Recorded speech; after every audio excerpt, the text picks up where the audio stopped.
Growing up as a child of Sally Mann was not easy at all. Anyone who's as driven as Sally Mann is gonna be an intense mother. She's difficult, and for as much as I get annoyed and struggle against it and fight it, I love it at the same time. So it's such a yin and a yang.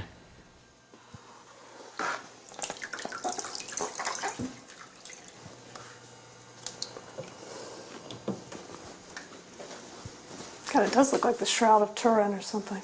Looks so ponderous. Whereas this looks so ephemeral. God, they're just two different pictures.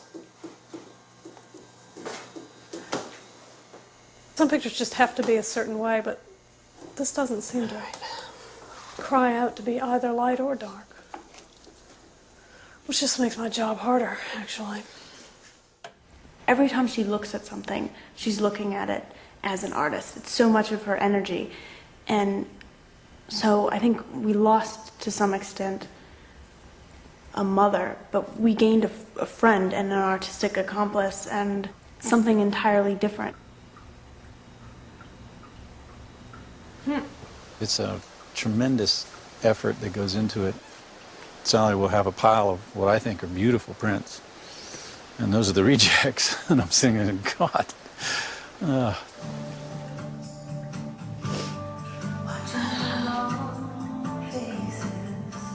This is a tough one.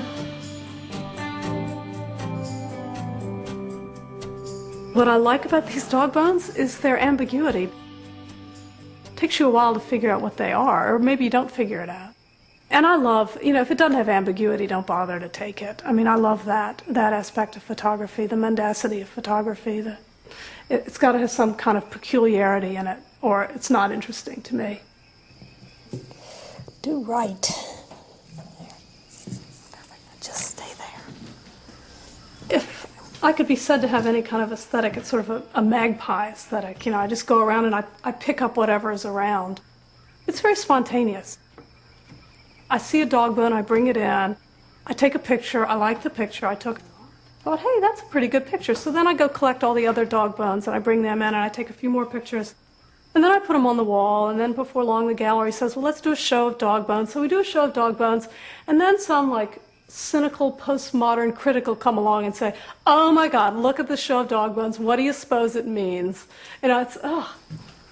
Yeah, it's a good dog. That's right. Go get it. These dog bones are just making art the way art should be made, I think, without any overarching reference. Just for fun, if you can imagine that. Art for fun. Sometimes it is fun.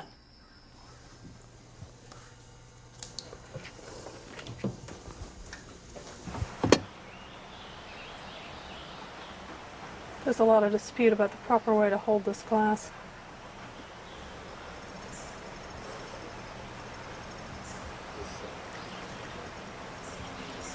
I learned how to do this from a master. He's a genius teacher, and he really knows wet plate collodion. His name's Mark Osterman.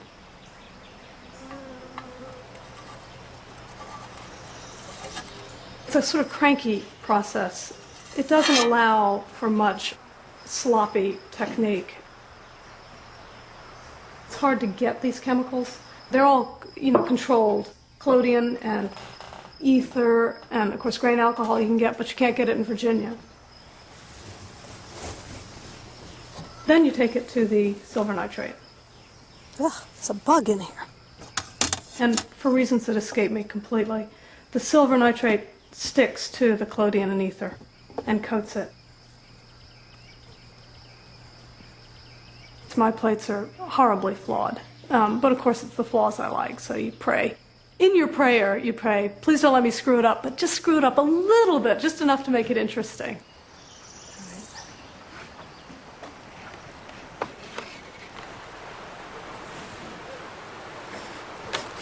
I'm so stupid. I have to use one hand to hold my shutter shut. I have to use a head to keep the camera from moving. There's got to be an easier way. All right, well, what do you think? 30 seconds, I'd say.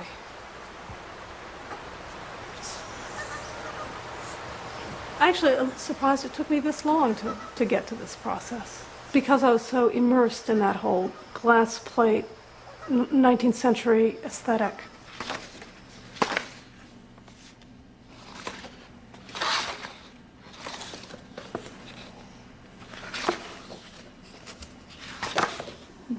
Like that one. There's Jenna being the weirdo again.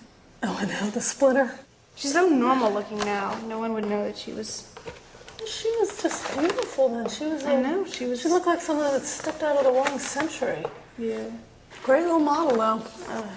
The most incredible little girl. She could put on a pout like nobody's business. She could throw a fit like nobody's Well, business. that's true, too. The way I approach photography, it's very spontaneous.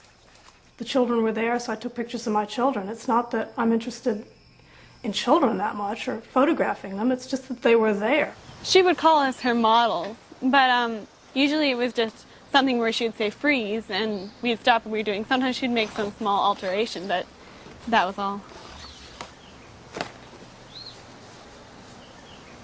The one where my hair is on my ribs, I remember that I had to keep going back and wetting my hair because it would dry and then slip, so that's the only thing that I remember. Do you remember how many times we took that picture? Yes. I And it was remember. a production because someone had to sit behind you in the river and thwack the river with the canoe to make those little ripples that are behind you. That's what I was doing. Yeah, you were thwacking the river, and she Right. was standing there keeping her hair from falling off her ribs Right. and still maintaining a beatific expression.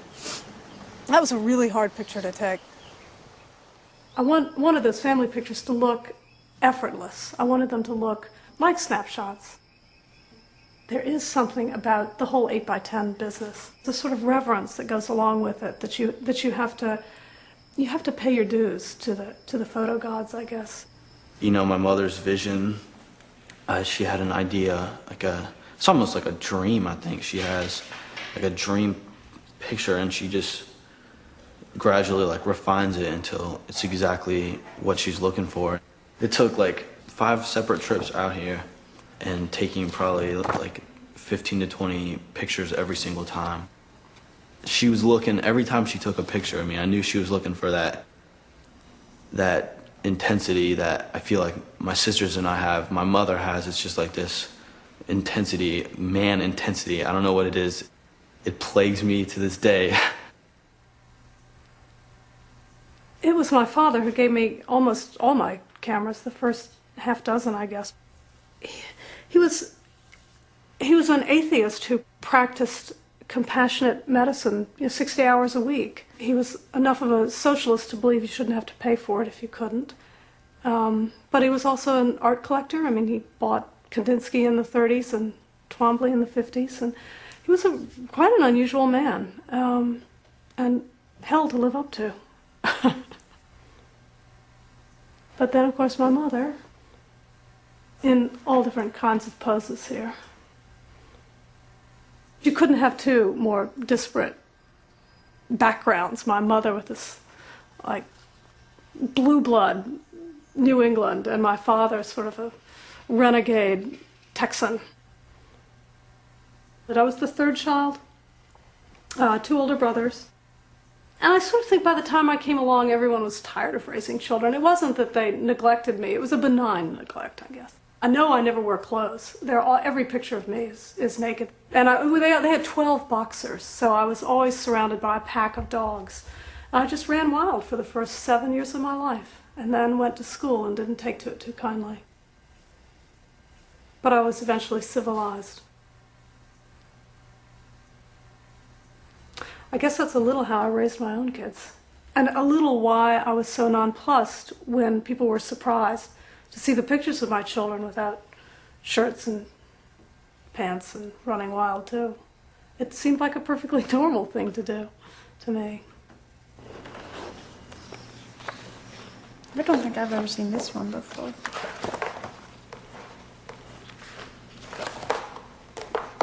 So that's an example. You see your hand in that? You see how your gesture is? You didn't have that clunky child thing. You were so svelte and sylph-like.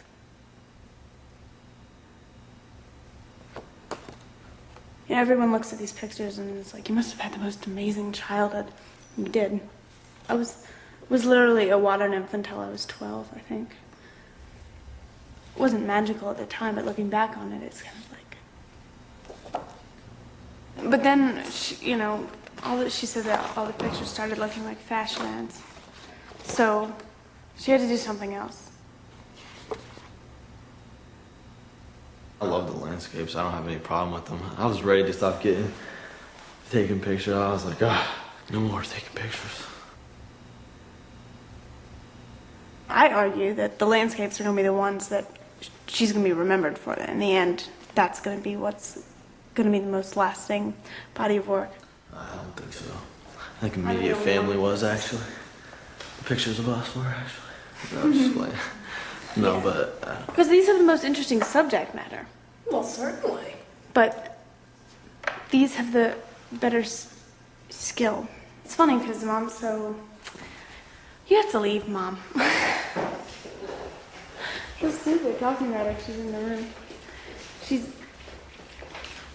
She was raised with no sense of God in such an atheistic family. And you'll never hear her say anything spiritual or religious. Spiritual, maybe. Even then, she's like, I don't want to get too touchy-feely. She's really against that stuff. But I think it's her Bible. It's her expression of a spirituality that she can't say without feeling stupid. Maybe it's the same thing with immediate family, sort of a maternal understanding, maternal love that is so hard to express, so she took pictures.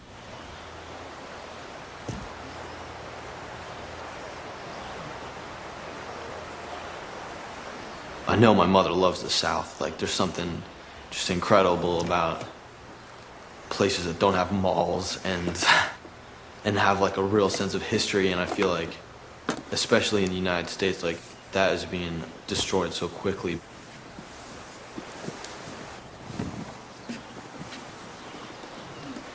Of course, I can't see anymore because I'm blind. Do you have your reading glasses, Larry? Dad is just as much a part of Mom. Their relationship is so much tied with the land, and I feel like they just are really aware of how important maintaining a sense of beauty in what surrounds you. You can make a print of it. I just love the feel of the large images. Often I'll be there when the image is being made. It's just part of a continuum. It is. It's basically pretty good. Looks nice against the black. You know, you feel like you're intimately involved in the whole process, and yet once that final image hits the wall, it's got a life of its own. It's a wonderful experience altogether. Ah. Just a little lighter?